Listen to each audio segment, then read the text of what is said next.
If I unmute myself, are you able to mute me, Maia?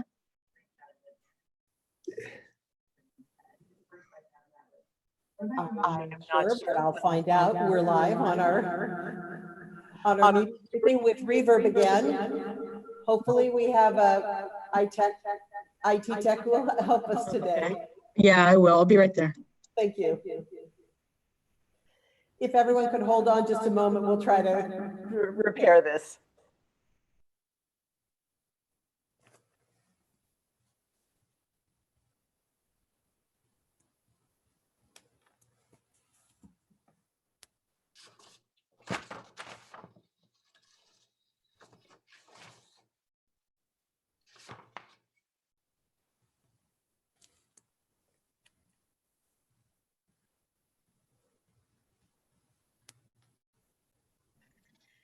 Okay, so the recording is paused, Maia. It sounds like you have your laptop and your volume on your laptop on. So if you could turn your microphone on your laptop off and your volume on your laptop off.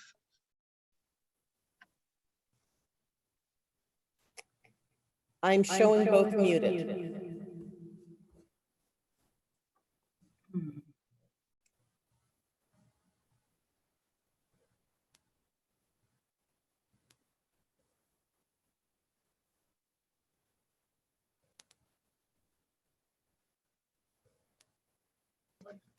Okay, so on your Zoom meeting on your laptop, if you go to where the mute icon is, there's a little caret. And you select that, and the second from the bottom says leave computer audio. If you select that,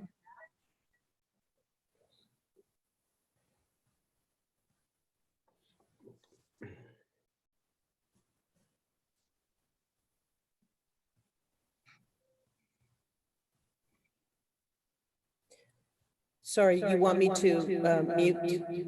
So if you click on the little caret next to mute, a little window will pop up with a bunch of different settings. And one of them is on the bottom says audio setting, and right above that says leave computer audio. If you select that, leave computer audio.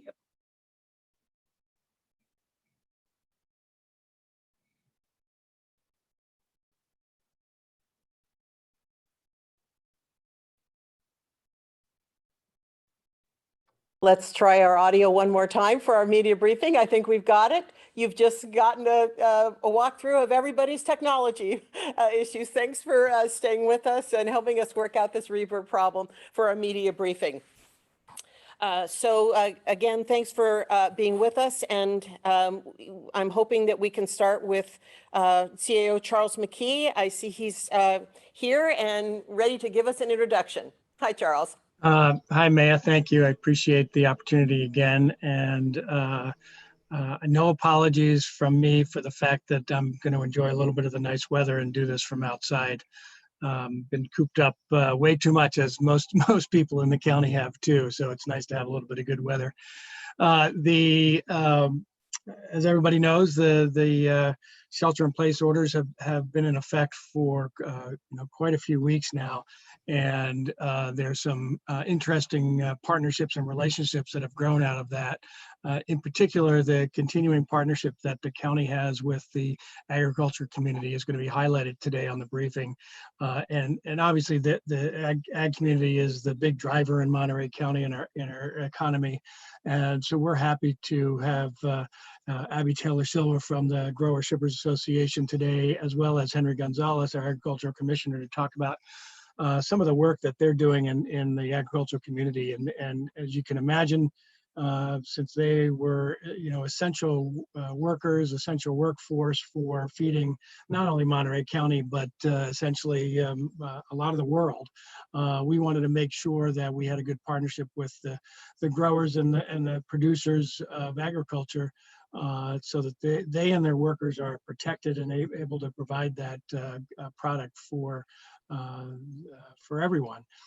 We applaud the leadership that the agricultural community took in drafting protocols to enable safe production of agriculture. And many of those protocols have been adopted by other jurisdictions and are seen as a model potentially for other industries as we reopen the economy of Monterey County as well as the rest of the country. So I wanted to highlight that relationship. We have a strong partnership there, and we're going to continue to grow that partnership. And with that comes the relationship with our health department and our hospital, Natividad, as well as the relationship between those healthcare providers at the other hospitals in Monterey County and the agriculture community. And we've been having some great partnership calls on how we can work together as the healthcare community, the hospitals, as well as agriculture to address the potential spread of the coronavirus into that community. One of the points that should be made, though, is that no industry, no community, no geographic boundary prevents the spread or is immune from the spread of COVID-19.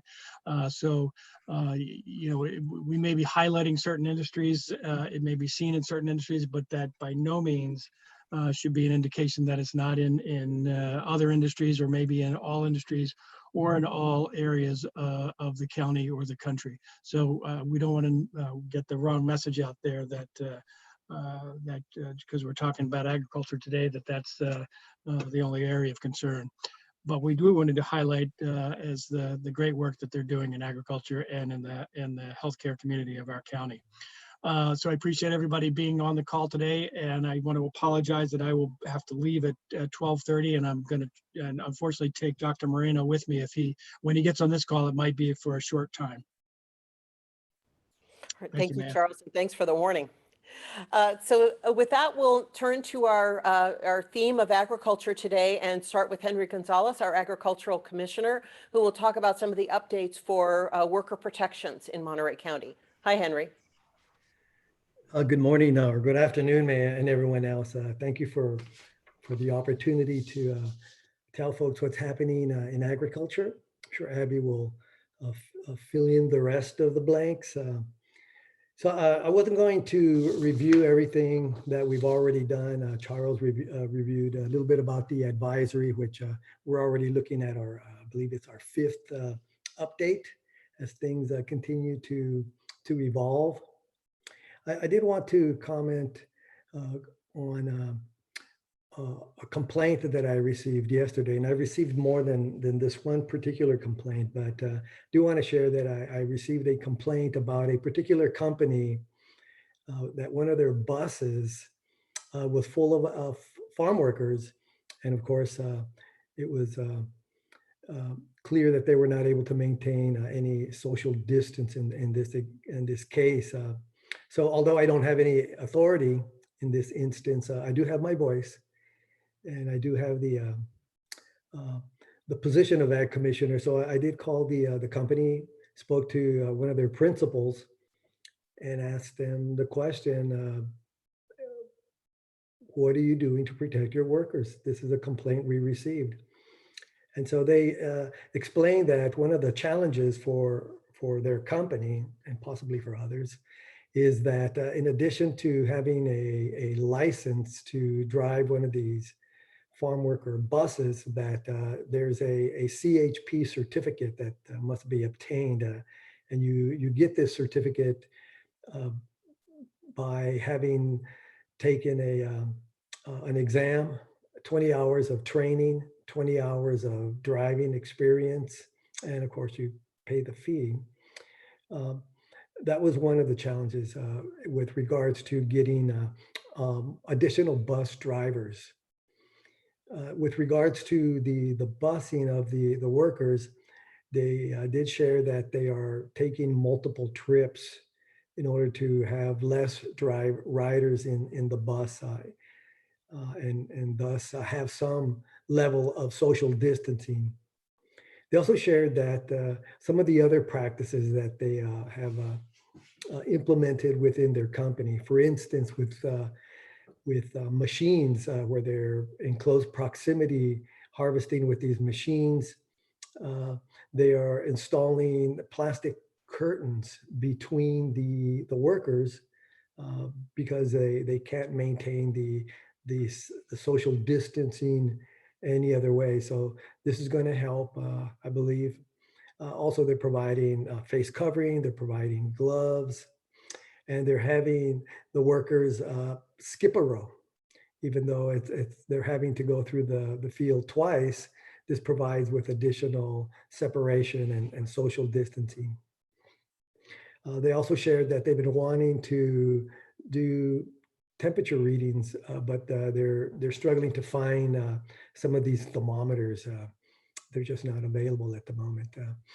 Anyway, I just want to share that although I don't have the authority to regulate what the ag community is doing with regards to following the order and protecting their workers, a little bit of peer pressure, a little bit of the coercive effect of having the ag commissioner call you directly can sometimes help. So the other kind of main thing I wanted to report today, it's something new. And this is a survey that we conducted here from starting on April 20th through April 24th. And so the survey was generated because I kept hearing anecdotally that the industry was being impacted because of by the COVID-19. So I had staff conduct this phone survey. And so we made 187 calls, and we got a really good response rate, about 150 responses to this survey. And I'm only going to read 27 of the responses because they're redundant, they're repetitive. But just so you'll hear the what was told to us, and with regards to the impacts of the COVID-19 on their farming operations. Prices dropped, have led to fields being plowed under. No demand, crops are left in the field. With restaurants closed, there is no demand, so crops are being left in the field. Have not been impacted. There were a number of those. Cannot sell any lettuce. Food sector is dead. Specialty crops like baby iceberg lettuce and artisan broccoli are not selling. Have not dissed anything yet, but plan to reduce planted acreage by 40% this year. Do not sell for food service, but market is saturated. Do not grow for food service, only retail, so no impact. No impact, planning to open in mid-May if they can. Having trouble on the food service side. Have not had to plow anything under, but contracts were reduced by 87 acres. Still harvesting, but things have slowed. Having reduced growing for food service and plowed under some food service acreage. Reducing a little planting of lettuce. First year grower, no impact yet. Can't sell lettuce. Have not been impacted too severely. Mostly lettuce has been impacted, but a little bit of everything, broccoli included. Not able to sell anything, losing 80 to 90% of planted acreage, reducing future plantings by 25%. Had to disc a broccoli seed crop under. Having to disc crops, contracts being reduced, leaving crops in the field, lemons reduced 25%, not selling wine, nobody is buying, losing product due to being late to harvest, contracts being reduced. All the sanitizing of equipment and taking additional protective measures is taking a huge amount of resources. Restaurants are not open, so no produce sales. No solid dollar figures yet. So with regards to that last comment that was made to us about no solid dollar figures yet, we are planning to conduct a more thorough survey when most of this is over with, so that we can get some solid dollar figures to report. And this will be in conjunction with our annual crop report. But we want to know what was the impact of the COVID-19 on agriculture. So just based on this survey that we did last week, and nobody can see next week and the following week and so on. So we really don't know what it's all going to be. But just based on this survey, there have been significant impacts, in particular in the food service sector and in planning for the rest of this season.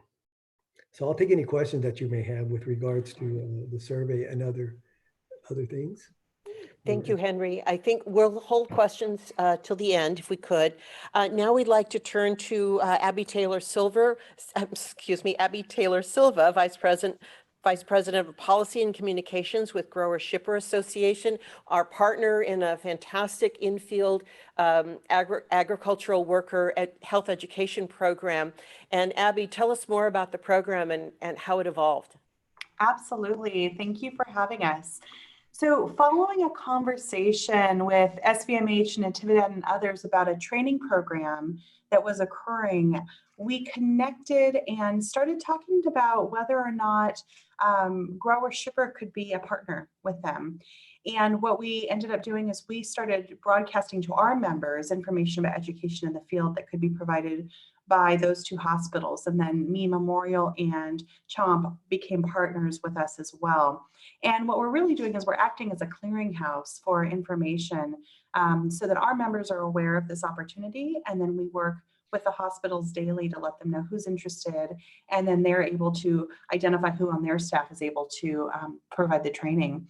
So registered nurses from all hospitals, as well as doctors from Natividad's family medicine residency program, are visiting fields, packing sheds, and processing facilities. And they're really ensuring that agricultural workers receive expert guidance on COVID-19 protective measures.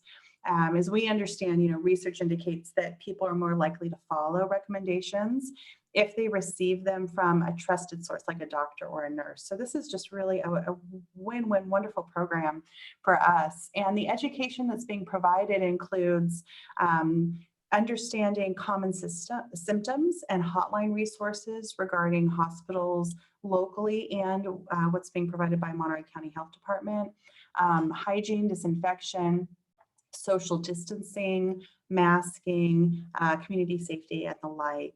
And so working with these hospitals, we've trained more than 1,000 agricultural workers to date, just in the last couple of weeks of this program, with more than 1,700 in process, currently being trained right now or in process to be trained within the next week.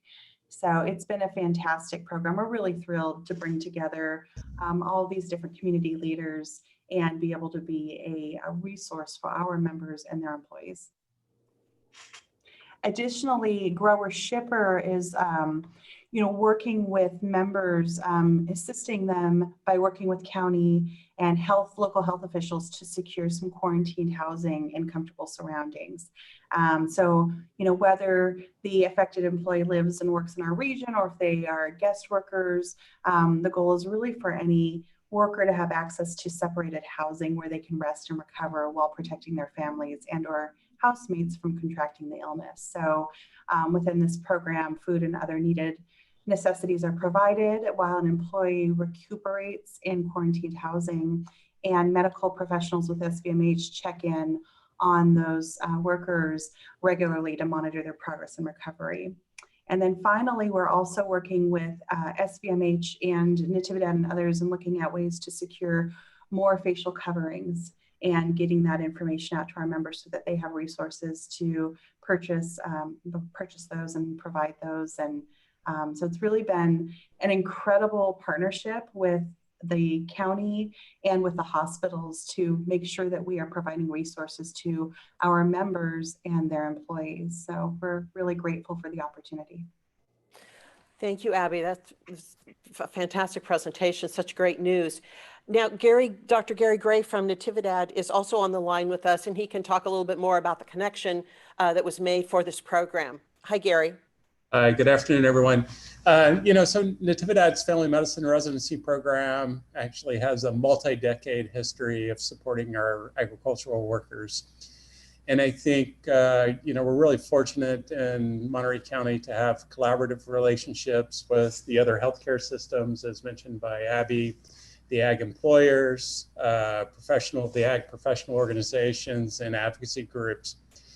If you think historically, doctors, nurses, and other healthcare professionals typically are the most reliable, consistent source of information for folks in our community. And so I think it's really important that this group has been able to provide, a really high level of consistent professional messaging to the ag workers. I know that Sally Tirado is co-director of community medicine for our residency program. And I know that Sally has actually been out in the community delivering some education with our doctors. And I think she probably could best describe what activities are actually occurring out in the field. Thank you for that great segue, Dr. Gray. And Sally, I know you're on the line. Can you tell us more about the boots in the ground of this program? Absolutely can. And I want to thank all of you for creating this program and collaborating with all of us.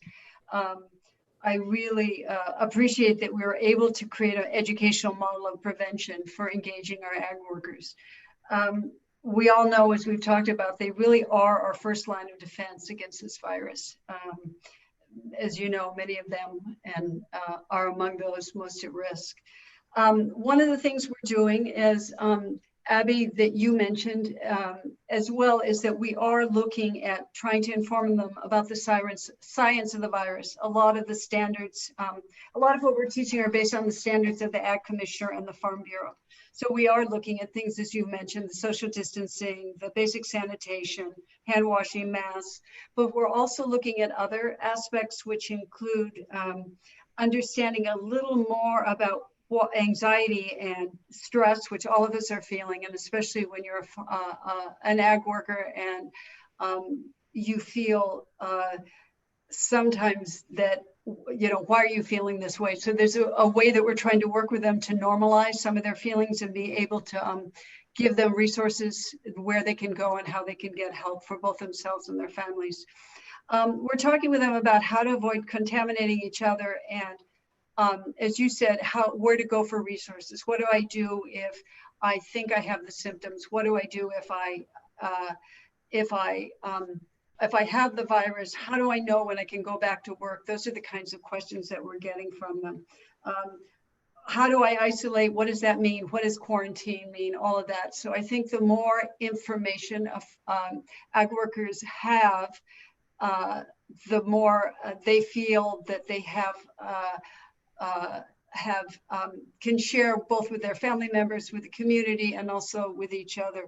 But I think a key piece of what we're doing is that we're trying to brainstorm with them to help them participate in the problem solving, because the more ownership they have in the prevention, the more likely they are to actually follow and do what needs to be done to make a difference in terms of the spread of the virus.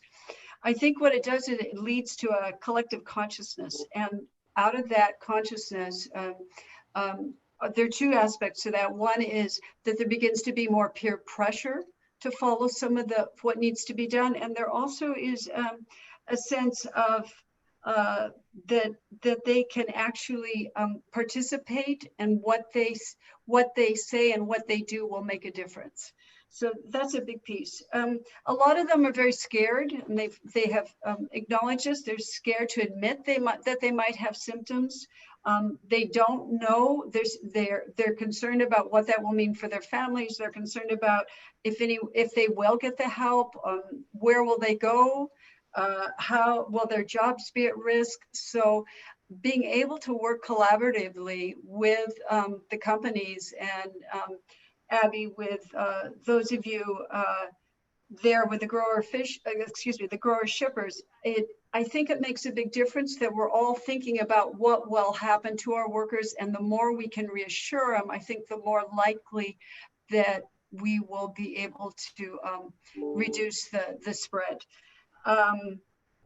The only other thing that I would like to share is they really, when we've gone out with some companies, they really have, we really have the sense that they feel like that they can make a difference.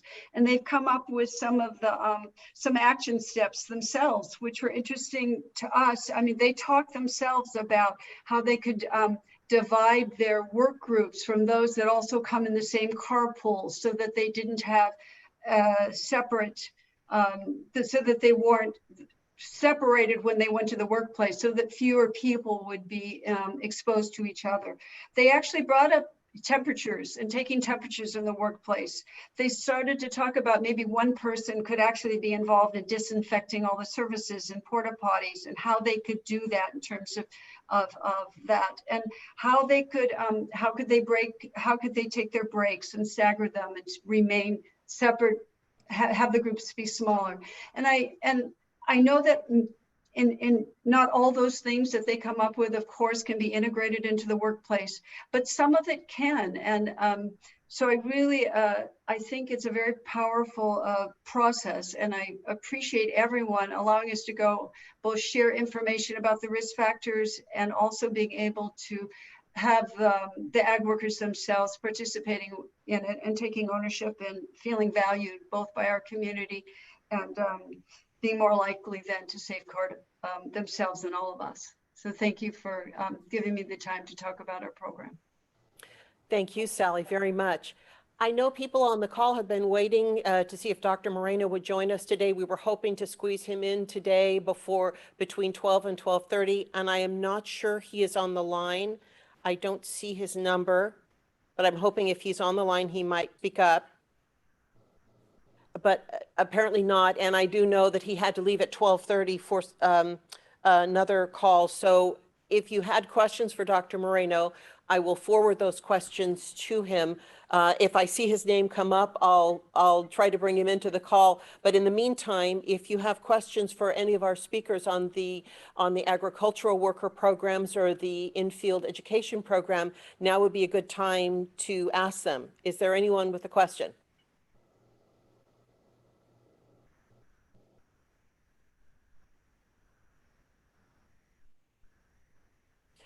I have something for Sally, a question, confirmation of something that you said came through.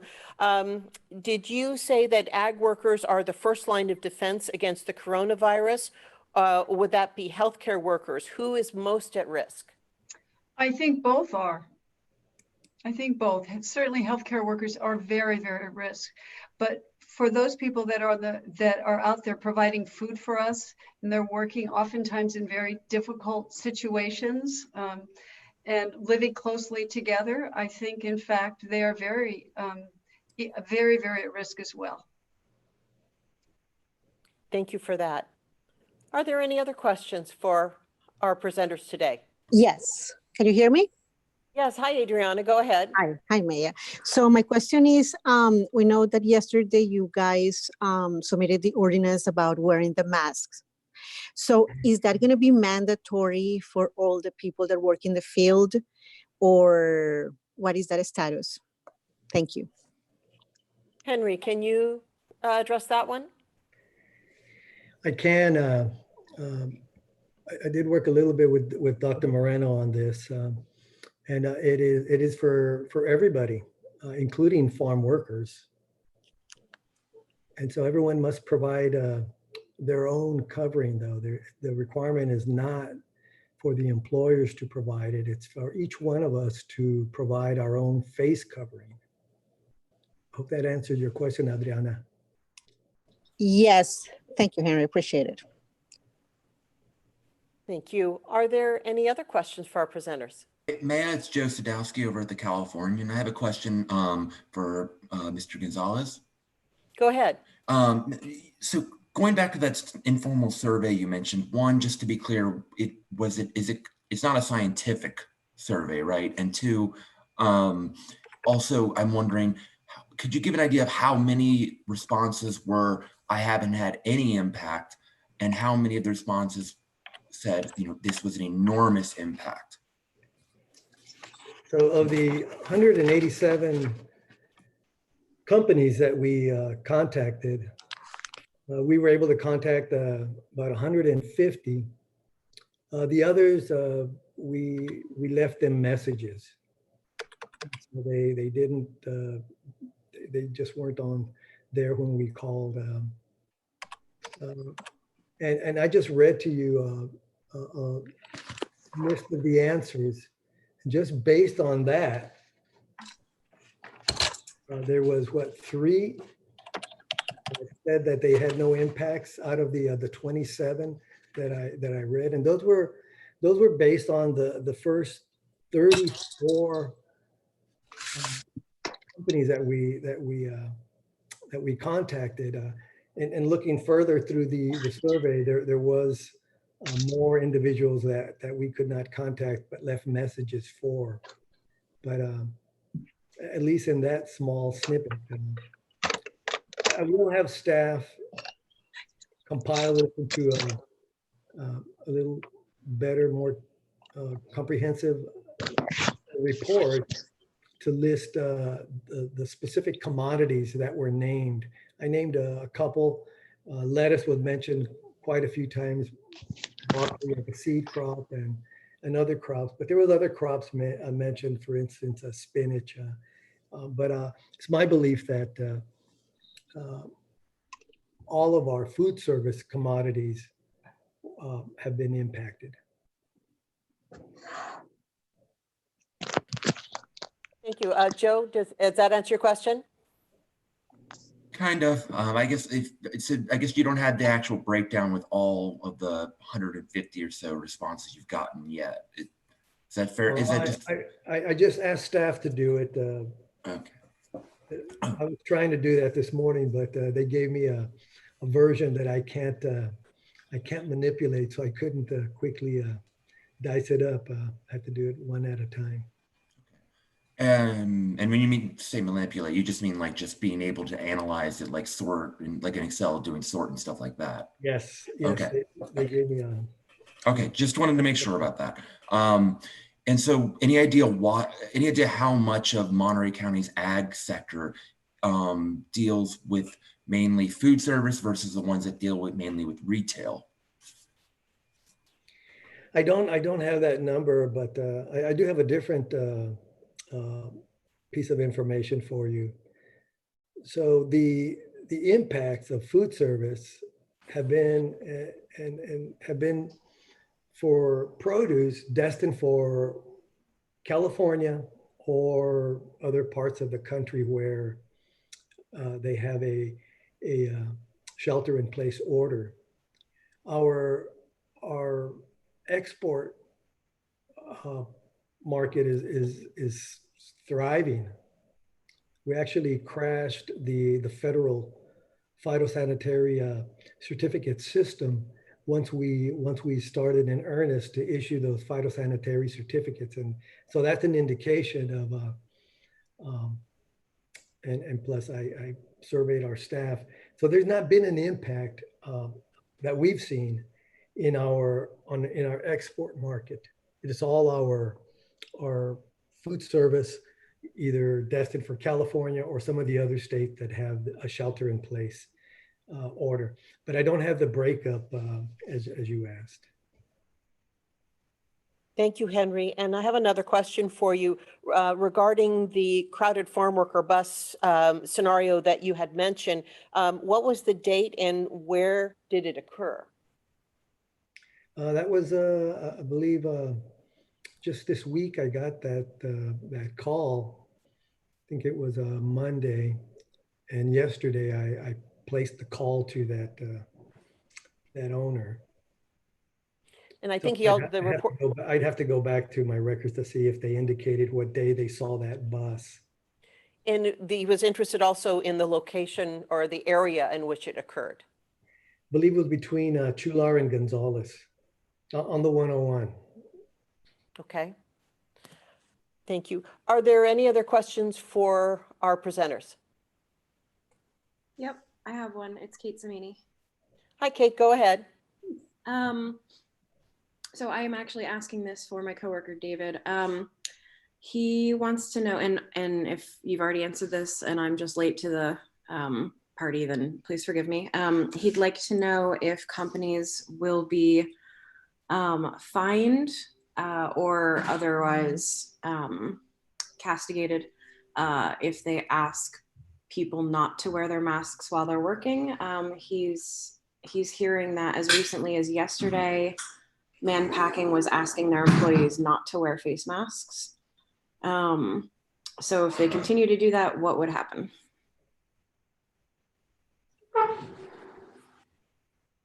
Henry, are you able to address at least some of that question? Yeah, I'm really trying to figure out why a company, any company, would not allow their workers to wear the face covering. I can't come up with a reason why they wouldn't do that. The farm workers have historically worn bandanas, which are essentially a face covering. Almost 100% of the women wear one or more bandanas for protection from the sun, dust, and any pesticides that might be floating around.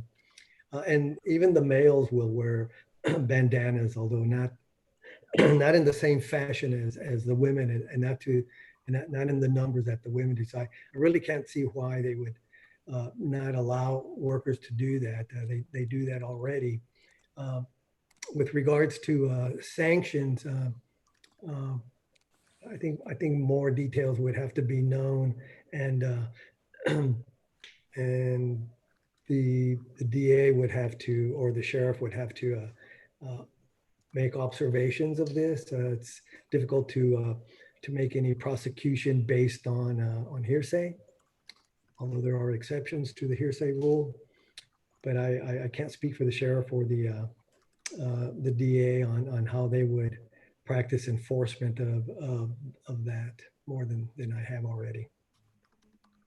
I'll just add as well, Kate, that, and I mean, I absolutely can't comment and don't have any information about any specifics of any company, but I will say that, you know, we had in our recommendations information about facial coverings as a recommendation and not a mandate.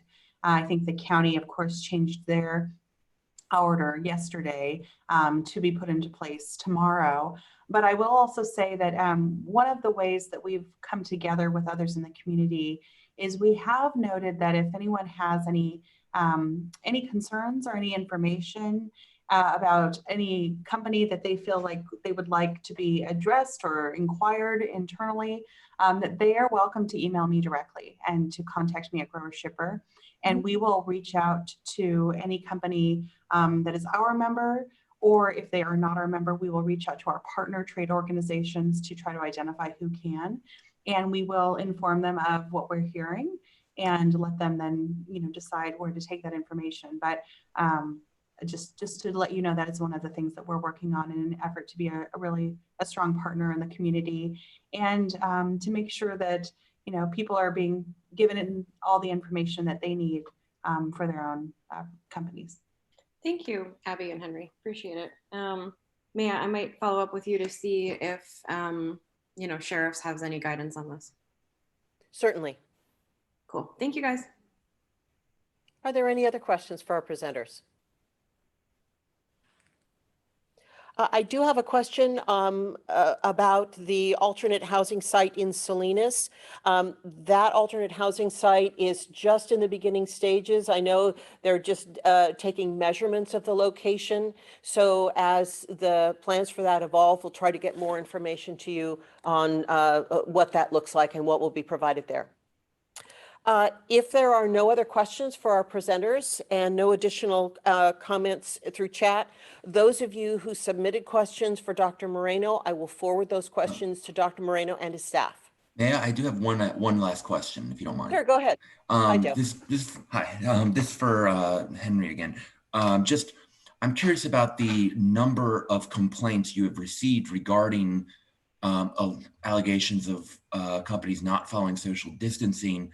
How many of them were substantiated, and just to be clear, what power, if any, do you have to take to remedy those? So I haven't kept track of the number of these complaints, and in some instances, they are, there's not enough information to identify a company or anything like that. So it's, I can't call anybody if I don't know who to call. So some of them have been of that sort. But anyway. All right. Any other questions before we end our briefing today? Then our next briefing will be on Friday, and thank you for joining us today. We'll see you next time. Thank you, Maia.